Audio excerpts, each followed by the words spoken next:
Hello दोस्तों, Hindi mirror channel में आपका स्वागत है। आज की वीडियो में हम देखेंगे हिंदी गद्य की विधाओं में से नाटक के बारे में। इसमें हम नाटक के स्वरूप के बारे में जानेंगे, साथ ही हम नाटक के तत्वों का भी वर्णन करेंगे। दोस्तों, अगर आपने चैनल को सब्सक्राइब नहीं किया है तो सबसे पहले चैनल को सब्सक्राइब कर बेल आइकन प्रेस करके हिंदी मिरर के साथ अपनी हिंदी को नई दिशा प्रदान कीजिए। अब हम आते हैं नाटक का स्वरूप पर।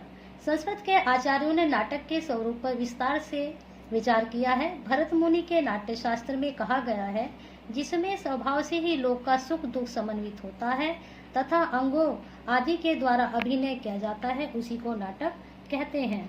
भारतीय आचार्य रस निष्पत्ति को उद्देश्य मानते हुए ही नाटक का स्वरूप निर्धारित करते हैं,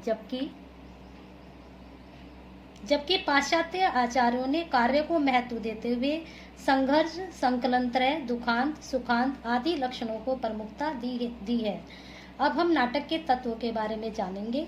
संस्कृत नाट्य शास्त्र में नाटक के 3 मूलभूत तत्व माने जाते हैं: वस्तु, नेता और रस। पाश्चात्य काव्य शास्त्र में नाटक के 6 तत्व माने गए हैं। इसमें हम सबसे पहले वस्तु अथवा कथा वस्तु के बारे में जानेंगे।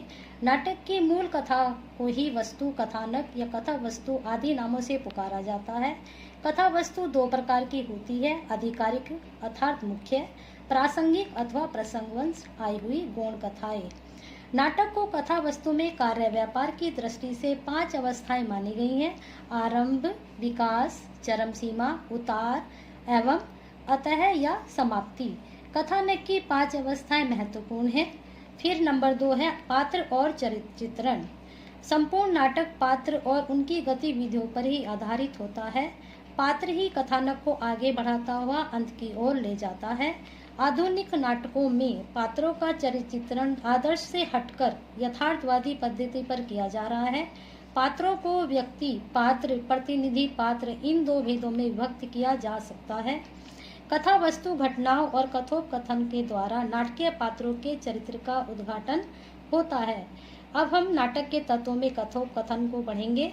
नाटक संवादों के माध्यम से ही लिखा जाता है। पात्र का चरित्र चित्रण, कथा का विकास, रोचकता और वातावरण सर्जन सभी संवादों से ही होता है। संवाद की प्रसंग परिस्थिति, पात्रानुपात उसका मूल तत्व है। संवाद जिसके सार्थक, संक्षिप्त, अंतःशक्ति संपन्न होते हैं, नाटक उतना ही सफल होता है।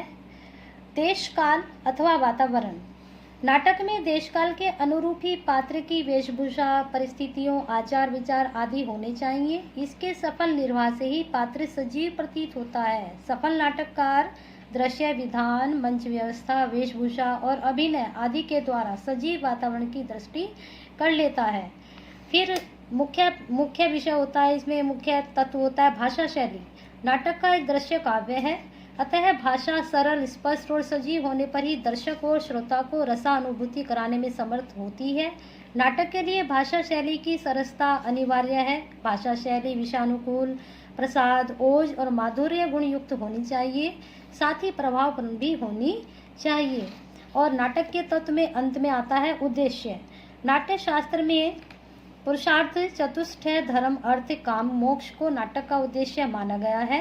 परंतु आज के नाटक जीवन का चित्रण करते हैं, अतः जीवन की समस्याओं की प्रस्तुति और उनकी व्याख्या तथा समाधान नाटकों का उद्देश्य है। जितना ही उद्देश्य महान होगा, उतनी ही रचना श्रेष्ठ होगी और अंत में वह उतना ही महान कलाकार प्रस्तुत करेगा। धन्यवाद।